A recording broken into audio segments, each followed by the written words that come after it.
Salut tout le monde. Cette semaine on revient sur l'événement annuel qui, à l'approche de Noël, fait toujours plaisir, la sortie du nouveau Star Wars, avec Rogue One, l'histoire des rebelles qui ont réussi à dérober les plans de l'Étoile Noire. Alors sortez vos mouchoirs et c'est parti pour vos coms. Énormément de choses à en dire qui peuvent se résumer très simplement et élégamment en... Waouh, ça défonce grave. Je crois qu'on peut annuler Noël. Rogue One était le plus beau cadeau possible. Il nous faut plus de thunes! Un spin-off de Star Wars, sorti du film pendant Noël, les gamins feront chier pour aller le voir. Génial! Messieurs, après un seul week-end d'exploitation, notre dernier film, Star Wars Rogue One, a déjà engendré plus de 120 millions de dollars de recettes. Je vous félicite. Et vous me préparez tout de suite un remake cinématographique des épisodes 4, 5, 6, une série de comics sur le robot du film, là, le K2, ainsi qu'une série d'animations sur les aventures de Jyn Erso. Mais comment ça, elle est morte dans le film? On n'a qu'à créer un univers alternatif, comme d'habitude. La sortie de Rogue One, c'est aussi la sortie des gens en mode « OMG, je suis le seul qui s'en fout de Star Wars », croyant que ça leur donne une personnalité. Je me fous de ce que disent tous les critiques. Je vais voir Rogue One plusieurs fois, même si on m'en parle mal. L'un des meilleurs, si ce n'est le meilleur Star Wars. Un excellent divertissement avec une seconde lecture terrifiante. Messieurs, je viens de recevoir un appel de notre nouveau président, Donald Trump. Il veut construire un bouclier interplanétaire au-dessus des États-Unis, comme dans le film. Est-ce qu'on ne serait pas allé trop loin ? Je me demande qui est le plus puissant entre la Force et le 49.3. Je viens de voir Rogue One.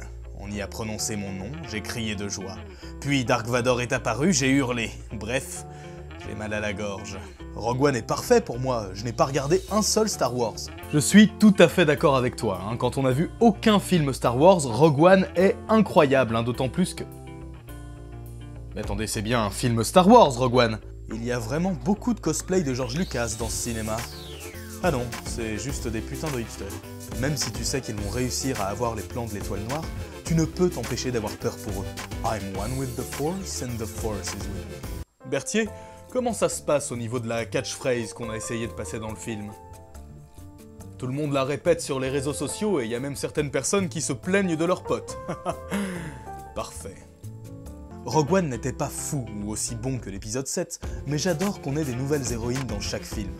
Ah oui, et Felicity Jones qui joue le rôle d'une jeune de 20-25 ans max.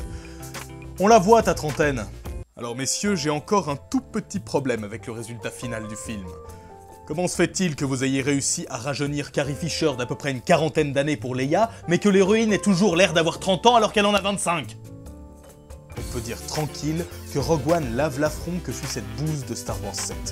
Rouge One, c'est de la grosse merde, allez voir autre chose, mais pas ce navet. T'as raison, hein, c'était assez pourri cette histoire d'un jeune fermier qui se découvre des dons surnaturels au niveau du vin et qui décide d'aller vaincre l'empereur intergalactique de... C'est pas le bon film. J'ai eu des tickets la semaine dernière pour aller voir Rogue One, mais tout ce que je veux faire aujourd'hui, c'est rester à la maison pour regarder Star Trek sur Netflix. Berthier, vous prenez une équipe d'intervention et vous allez me descendre cette nana. Vraiment bien, Rogue One. Hâte de voir la suite pour savoir si Vador rattrape les rebelles et s'ils arrivent à exploiter les plans. J'ai pas vu Rogue One, hein, mais vu l'époque où ça se passe, ce sera un des rares Star Wars à la fin duquel une étoile noire n'explose pas. J'oubliais. Merci Gareth Edwards, ainsi que toute l'équipe du film. Vous m'avez vendu du rêve, littéralement. Et c'est sur ce commentaire qu'on finit la vidéo. Franchement, je vous invite à aller voir le film tant qu'il est encore au cinéma. Il y a vraiment des très beaux personnages, une histoire avec pas mal de scènes d'action, et franchement, j'ai tout simplement pris mon pied. N'hésitez pas, si vous avez déjà vu le film, à me dire en commentaire ce que vous en avez pensé. Vous pouvez également liker et vous abonner à la chaîne pour rien louper des futures sorties. Quant à moi, vous me retrouvez plus tard, après les fêtes, pour de prochaines vidéos. Joyeux Noël à tous. Salut!